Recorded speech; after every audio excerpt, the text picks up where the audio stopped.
এই ফকির গ্রুপকে আপনি শেল্টার দেন এবং আপনার নিয়ন্ত্রণে তারা রাজনীতি করে। কক্সবাজারে তো কিশোর গ্যাং একটা না, প্রত্যেক এলাকায়, প্রত্যেক পাড়ায়, প্রত্যেক মহল্লায় কিশোর গ্যাং আছে। দুষ্টামি চলো ওদের নাম দিয়া, বুঝতে ওরা পারছি, কোনো ওইরকম কোনো যে গ্রুপ ওইরকম না, ওরা যেটা বলছে আমাকে আর কি। ছবি দেখছি যেখানে আরিফের সাথে আপনাকেও দেখা যাচ্ছে। সমসাময়িক বিষয় নিয়ে পেনোয়ার নিয়মিত আয়োজন মুখোমুখিতে আজকে আমাদের স্টুডিওতে হাজির হয়েছেন জেলা ছাত্রদলের সাবেক ভারপ্রাপ্ত সম্পাদক এবং বর্তমানে, আমি যদি ভুল না করি, সভাপতি প্রার্থী মিজানুল আলম। আমরা আজকে বর্তমান সাম্প্রতিক সময়ে গত কয়েকদিনের যে বিষয়গুলো, একজন জুলাই যোদ্ধা খুরশেদ, তাকে ছুরিকাঘাত করে হত্যা করা, পরবর্তীতে ছাত্রদলের আন্দোলন এবং কিশোর গ্যাং সহ বিভিন্ন বিষয় নিয়ে শহরের যে পরিস্থিতি, সেই বিষয় নিয়ে আমরা আলোচনা করব। আমরা আসলে আজকের এই বৈঠকে আমরা হয়তো অনেক প্রশ্নের উত্তর পাবো এবং অনেকের কাছে অনেক কিছু ধোঁয়াশা থাকতে পারে, সেটার উত্তর আমরা আশা করছি যে মিজান ভাইয়ের কাছ থেকে পাবো। আপনাকে স্বাগত জানাচ্ছি। ধন্যবাদ আপনাকে আমাকে আমন্ত্রণ জানানোর জন্য।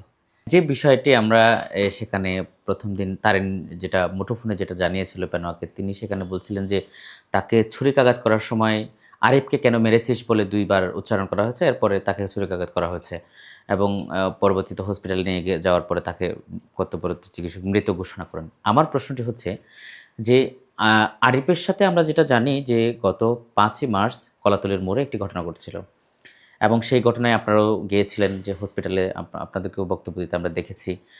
এটা কি আপনি মনে করেন যে কলাতলির সেই ঘটনার সাথে কোনো লিঙ্ক আপ আছে, বা যদি থেকে থাকে, যদি কোনো শত্রু থেকে থাকে, যোগসূত্র, সেক্ষেত্রে কলাতলির ঘটনাটা আসলে কেন ঘটেছিল? কলাতলির ঘটনা যেদিন ঘটেছিল ওই দিন আমি কক্সবাজারের বাইরে ছিলাম, আমি সিটির বাইরে ছিলাম, আমি মেবি উখিয়ার দিকে ছিলাম। তো আমি শোনার পরে শুনি যে আমাদের ছাত্রদলের কয়েকজন সহযোদ্ধা আহত হয়েছে। আমি শুনেছি কলাতলিতে ওই যে আরিফ নামের যে ছেলে আছে ওদের গ্রুপের কয়েকজনের সাথে এই কলাতলির লোকাল কয়েকজন, ওরা দোকান করে ওখানে কলাতলিতে, যে এই ডিসি অফিস থেকে যে কার্ডের বিনিময়ে ছোট ভ্রাম্যমান দোকান করে ওখানে ওদের আমি যতটুকু জানি, আমার জানার বাইরে হয়তো আরো কিছু থাকতে পারে, ওরা ফ্রেন্ড একটা ব্যাচ আছে কক্সবাজার কেজি স্কুলের, ওদের একটা, ওরা মনে হয় একটা নাম দিছে ফকির গ্রুপ নাকি কি, ওরা বন্ধুরা মিলে এমনি ওরা। আমি একবার জিজ্ঞেস করছিলাম এই ধরনের নাম কেন দিছে, মানুষ তো এগুলাকে নেগেটিভ ভাবে নেই, নামটাও তো বৃষ্টি এরকম কোনো গ্রুপ দিয়ে নাকি। ওরা আমাকে বলছিল যে এগুলা এই দুষ্টামি করে দিছে বন্ধু বান্ধব। তো ওখানে যে সবাই যে দল করে এরকম না, কিছু নিউট্রাল আছে, কিছু অন্য রাজনৈতিক দলের আছে, আমাদের ছাত্র দলের কয়েকজন আছে। আমাদের ওখানে ইন্টারন্যাশনাল ইউনিভার্সিটির ছাত্র দলের জয়েন্ট সেক্রেটারি ছিল এই আপনার মার্শে ছিল, আমাদের সেক্রেটারি ছিল সাইদুল, এরপরে আমাদের আপনার আরো কয়েকজন আমাদের সক্রিয় কর্মী ছিল, বাবু ছিল আমাদের সরকারি কলেজ ছাত্র দলের কর্মী এবং জুলাই যোদ্ধা। তো আমাদের ওখানে ২-৩ জন আহত হয়েছিল, আমাদের ছাত্র দলের কর্মী, সক্রিয় কর্মী এবং পোস্টেড ২-৩ জন আহত হয়েছিল। তো এই ঘটনা ঘটেছিল ইফতার পরবর্তী সময়ে। আমি হসপিটালের দিকে যাই ৯:৩০ ১০টার দিকে, ৩-৪ ঘন্টা পরে ঘটনার পরে। তো ওখানে আমাদের আমরা ওখানে দেখলাম যাদের সাথে ঘটনা হয়েছে ওদেরও কয়েকজন আহত হয়েছে, ২-১ জন, ওরাও হসপিটালে ভর্তি ছিল, আমাদের দলীয় কয়েকজনও হসপিটালে ভর্তি ছিল। পরে চিরাং রেফার করছিল ওই যে আরিফ নামে একজনকে, অপোজিশন গ্রুপের। এরপর আবার ওদের ছাত্র দলের যারা ছিল ওদের মিজান নামে একজন আহত হয়েছিল, সেও চিরাং ছিল। তো দুই গ্রুপের মধ্যে পাল্টাপাল্টি মামলা হয়েছে, এতটুকু আমরা দেখেছি এবং আমরা সামাজিক যোগাযোগ মাধ্যমে দেখেছি একে অপরকে ব্লেম দিছে, এই কারণে ঘটনা ঘটেছে। আরেকটা প্রশ্ন মিজান ভাই, জি আপনি নিজেই বলছেন যে জি ফকির গ্রুপের কথা বলছেন, যে কলাতলি কেন্দ্রিক তারা সক্রিয় থাকে এবং আমি যেটা বিভিন্ন জায়গা থেকে তথ্য পেয়েছি, তাদের সদস্য সংখ্যা প্রায় ৩০০ জনের মতো। মাঠে যেটা কথা ছড়িয়ে গেছে যে এই ফকির গ্রুপকে আপনি শেল্টার দেন এবং আপনার নিয়ন্ত্রণে তারা রাজনীতি করে। এই যে মানুষ বলাবলি করছে, এই প্রশ্নের উত্তরে কি বলবেন? এখন দেখেন আসলে মানে ফকির গ্রুপ নামে যারা আছে তারা তো, আমি জানলাম যে আমি একদিন কৌতূহলী তাদের থেকে জিজ্ঞেস করছি, কলাতলি আপনার ইয়াতে ওই ওদের থেকে জিজ্ঞেস করলাম কয়েকজন, ওখানে কয়েকজন ছাত্রদল করে, তোমরা এই নাম কেন দিছো? ওরা দেখি যে সবসময় বিভিন্ন প্রোগ্রামে অনুষ্ঠানে নাচ গান করতেছে, একদিন একটা মেহেদি অনুষ্ঠানে, একটা বিয়ের প্রোগ্রামে। তো ওরা বললো যে ভাই এটা আমরা দুষ্টামি চলে দিছি। ওখানে কিন্তু সবাই স্টুডেন্ট, সবাই, আমি যতটুকু জানি সবাই ভালো ফ্যামিলির ছেলে, হাই কোয়ালিফাইড ছেলে, এবং ওরা ইকোনমিক্যালি ফার্টাইল। ওদেরকে দুষ্কৃতি করে ওদের খাইতে হবে বা অকারেন্স করতে হবে, ওই ধরনের পোলা পাই না ওরা, না আমি যতটুকু চিনি জানি। মানে ফকির গ্রুপে যারা আছে তারা চিন্তায় বা না এই এটা ধরনের হচ্ছে ওরা অপরাধে। একটা আপনার ওই দুষ্টামির চলো ওদের নাম দিয়া, বুঝতে ওরা পারছি, কোনো ওইরকম কোনো যে গ্রুপ ওইরকম না, ওরা যেটা বলছে আমাকে আর কি, বুঝতে পারছি, হ্যাঁ। ওখান থেকে কয়েকজন আমাদের ছাত্রদল করে এরকম, মানে একসাথে থাকে ফ্রেন্ড সার্কেল। ওখানে নন পলিটিক্যাল আছে, বিজনেসম্যান আছে, বিজনেস করে। ওখানে তো মেজরিটি সবাই স্টুডেন্ট এবং স্বাবলম্বী এবং ভদ্র ছেলে। ওদের যে প্রিভিয়াস কোনো অকারেন্স বা ওই ধরনের কোনো কিছু নাই, অ্যাক্টিভিটিস নাই আমি যতটুকু জানি।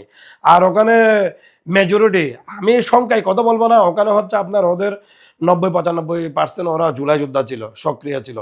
ওখানে ফ্যাসিস্টের কেউ নাই, কোনো কিছু নাই। ওই গ্রুপে ফেসিস যে ছাত্রলীগ আওয়ামী লীগের ওই ধরনের কোনো কিছু নাই। কিছু ছাত্রদল করে আর কিছু আছে আপনার নিউট্রাল ওই টাইপসের, ও নন পলিটিক্যাল ওই টাইপসের। আমি আপনাকে আরেকটা বিষয় বলি, যেটা বলতেছে শেল্টার দেন, এগুলো হচ্ছে আমাদের এখানে ধরেন রাজনৈতিক একটা প্রতিহিংসা আছে আমাদের। ধরেন আমি জেলা ছাত্রদলের সেক্রেটারি ছিলাম, প্রেসিডেন্ট ক্যান্ডিডেট। তো আমাদের ছাত্রদলের একটা মানে মোরালিটি আছে, শিক্ষা ঐক্য প্রগতি ছাত্রদলের মূলনীতি, আমাদের শিক্ষা ঐক্য প্রগতি। ধরেন এখানে অনেকেই আমাদের ব্যক্তিগত পারফরমেন্স আপনারা জানেন, আওয়ামী লীগ আমলে আমরা কিভাবে আন্দোলন সংগ্রাম করেছি। কঠিন সময়ে আমরা 20 জন 30 জন নিয়ে প্রোগ্রাম করেছি। যখন পাইলেই আমাদেরকে গুলি করত, আমাদের নামে গ্রেপ্তারি পরোয়ানা জারি ছিল, 7-8টা 10টা মিথ্যা মামলার গ্রেপ্তারি পরোয়ানা মাথায় নিয়ে আমরা মিছিল মিটিং করেছি। তো আমাদের অনেক সহযোদ্ধা তখন ঘুমেছিল, পালিয়েছিল, রাস্তাঘাটে ছিল না, রাজপথে ছিল না, মানে এখন যারা active, আন্দোলন সংগ্রামে ছিল না। এখন যারা অ্যাক্টিভ, এখন যারা অ্যাক্টিভ, আচ্ছা, তো তারা আসলে রাজনৈতিকভাবে এই নেতার কাছে কালার করার জন্য আপনার আমাদের সিনিয়র যারা লিডার আছে, নীতি নির্ধারক আছে, ওনাদের কাছে আমাদের ব্যক্তিগত ইমেজ পূর্ণ করার জন্য অনেক মিথ্যা প্রোপাগান্ডা ছড়াই। এই সামাজিক যোগাযোগ মাধ্যমে ফেক আইডি গুলো বিভিন্ন প্রোপাগান্ডা ছড়াই। এটার আসলে কোনো ধরনের ভিত্তি নেই। এই যে আমি আপনাকে বললাম বিচ্ছু গ্রুপ বলে বা ফকির গ্রুপ বলে, আমি দুষ্টামির চলে নিজে জিজ্ঞেস করছি, বিচ্ছু গ্রুপ যেগুলো বলেন এগুলো তো প্রফেশনাল ছিনতাইকারী, এগুলা রোহিঙ্গা, এগুলাতে তো অনেক ব্যাড রেকর্ড, অপহরণ মামলা। ওদের তো ওরা সবসময় জেলে থাকে, মাসে তো আপনার 12 দিন, 12 মাসের মধ্যে 6 মাসে ওরা জেলে থাকে, আপনারা সবাই জানেন। মানে কারা? ওই যে বিচ্ছু গ্রুপ, আরিফ গ্রুপ যেগুলা বলো, ওই গ্রুপ ওই পোলাপাইন, ওদের তো একটা গ্যাং আছে আপনারা জানেন। সম্প্রতি হত্যাকাণ্ড তারা তাদের এক ছেলে ঘটাইছে, তার এক নামে একটা ছেলে মোটরসাইকেল মেকানিক, এগুলো তো আপনারা জানেন।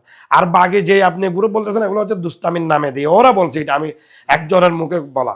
আর ওখানে আমি বললাম যে নিউট্রাল ছেলেও আছে, ওখানে সবাই আপনার মোটামুটি বিত্তশালী ফ্যামিলির পোলাপাইন, বন্ধু বান্ধব দুষ্টামি করে ওইরকম নাম দিয়েছে ওইরকম আর কি। ওখানে যে একদম নিডি অভাবী ওইরকম কোনো পোলাপাইন ওখানে নাই। আপনি বলছেন যে বিচ্ছু গ্রুপ এখানে সক্রিয়, তাদের বিরুদ্ধে অপহরণ, ছিনতাই সহ নানা ধরনের মামলা রয়েছে।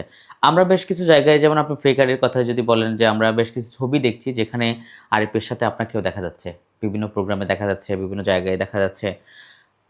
এইটাকে কেন্দ্র করে একটা আলোচনা তৈরি হয়েছে শহর জুড়ে, এবং তারা বেপরোয়া হওয়ার পেছনে আপনাদের বিভিন্ন জনের ইন্ধনের কথা বলা হচ্ছে, শেল্টারের কথা বলা হচ্ছে। আরিফের সাথে আপনার কী ধরনের সম্পর্ক? দেখেন, সুন্দর প্রশ্ন করেছেন। এই কলাতলির ঘটনার দিন যে ঘটনা হয়েছে, আমাদের ছাত্রদলের পোলাপাইন যখন ফোন দিছে, আমাকে সৎ ছাত্রদলের যে 12 নম্বর ওয়ার্ডের সভাপতি রায়হান ফোন দিছে। এরপর আমাকে ফোন দিছে ইন্টারন্যাশনাল ইউনিভার্সিটির সেক্রেটারি সাইদুল ফোন দেওয়ার পরে বলেছে এখানে এরকম এরকম ঘটনা হয়েছে, আপনি কোথায় ভাই, আপনি একটু আসেন, আমাদের ছাত্রদল অনেক সিনিয়র ভাই আসছে। তাই আমি বলেছি যে এই এগুলো তো আমাদের বিষয় না, ওই গ্রুপ ঘটনা হয়েছে, এগুলো তো আমাদের যাওয়ার দরকার নেই। বলে যে কিনা আমাদের ছাত্রদলের ছেলেরা আহত হয়েছে, মার্শি ছাত্রদলের ইন্টারন্যাশনাল ইউনিভার্সিটি ছাত্রদলের রানিং যুগ্ম আহ্বায়ক, আমাদের বাবু সক্রিয় সদস্য। এরপরে সাইদুলকে হামলা করছিল, তার গায়ে আঘাত লাগে নাই, সে সর আসছিল, তারা চুরি মারছিল, সে সর আসছিল। তো তখন আমরা গেলাম, আমরা কিন্তু তাৎক্ষণিক ওই যে বিচ্ছু গ্রুপ যেগুলো বলেন ওগুলোর বিরুদ্ধে আমরা মিছিল করছি। আচ্ছবের বিষয় যখন বলেন, আমি যতটুকু জানি ওই যে আমাদের একটা ছোট ভাই আরমান, ওর বার্থডে ছিল, 2 নম্বর ওয়ার্ডের প্রেসিডেন্ট বার্থডে। তো 5-7 জনের পেছনে এসে একটা ছবি তুলছিল অতর্কিত। আমরা যারা রাজনীতি করি এখানে আমাদের কর্মীরা হয়তো বিভিন্ন মিছিলে মিটিংয়ে অনেক সময় অনেকজনকে নিয়ে আসে। তো দূর থেকে তারা 2-4-5 জন দূরে থেকে একটা ছবি তুলে হুট করে চলে যায়। ছবি এটা নিয়ে আবার বিভিন্ন জনের বিভিন্ন রকম করে, এরকম আমাদের অনেক সিনিয়র নেতাদের সাথে এরকম ছবি আছে, এমপি মন্ত্রীদের সাথে আছে, বিভিন্ন সিনিয়র নেতাদের, দেশের রাষ্ট্রপতির সাথে আছে, প্রধানমন্ত্রীর সাথে আছে, ওইরকম কিছু ছবি থাকে। এগুলো তো একটা বিচ্ছিন্ন ঘটনা। আমি একটা মিছিলে গেলাম, হুট করে ধরেন আমার কক্সবাজারে বিভিন্ন ইউনিয়ন, বিভিন্ন ওয়ার্ড, বিভিন্ন জায়গা থেকে আমার কর্মীরা আসে। তো আমার কর্মীর সাথে একটা ভুলক্রমে একজন দুষ্কৃতিকারী চলে আসছে, ওইরকম একটা ছবি থাকতে পারে, ওইরকম হয়তো 1-2টা ছবি এরকম আছে। কিশোর গ্যাং দমনের ক্ষেত্রে আমরা আমরা যেটা শুনতে পাই, যে যখনই কিশোর গ্যাংয়ের কোনো ছিনতাইকারী বা কোনো কাউকে যখন ধরে নিয়ে যায়, তখন কয়েকজন নেতা যোগাযোগ করেন পুলিশের সাথে, পুলিশকে প্রেশার করেন যাতে করে ছেড়ে দেওয়া হয়, তদবির করেন। এক্ষেত্রে যেহেতু এই সাম্প্রতিক সময় এটা একটা মহামারীর মতো হয়ে গেছে কিশোর গ্যাংটা, আপনাদের অবস্থান কি থাকবে?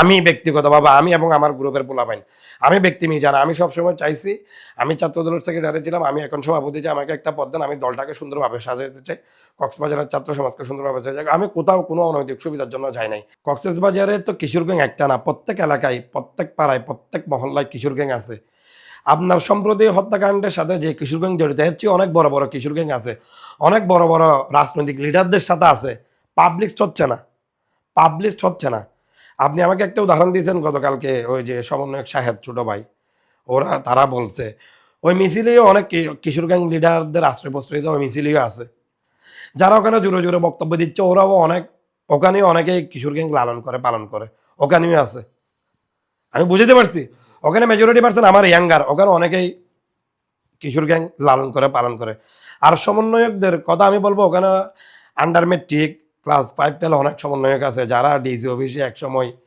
ধরেন ডিসি অফিসের পিয়ন হতো মেট্রিক পাস বা ইন্টার পাস কিন্তু ডিসি এসপির পাশে বসে অনেক সমন্বয়ক 5 পাস 6 পাস গিয়ে অনেক কিছু করছে না এগুলো তো আমরা ডিসলাইক করি অপ্রয়োজনে আমরা কখনো ডিসিকে এসপিকে কখনো ফোন দিই নাই 5ই অগাস্টের পরে হইতে এসপি মহোদয় বা ডিসি মহোদয়কে সর্বোচ্চ একবার বা দুইবার ফোন দেওয়া প্রয়োজনে প্রয়োজনে সর্বোচ্চ একবার বা দুইবার এগুলো কোনো স্বার্থ হাসিলের জন্য কর্মীদের কোনো একটা প্রয়োজনে আমি এগুলো খুবই ডিসলাইক করি কখনো তা নাই জেলে কোর্টে এগুলো আমি টোটালি যাই না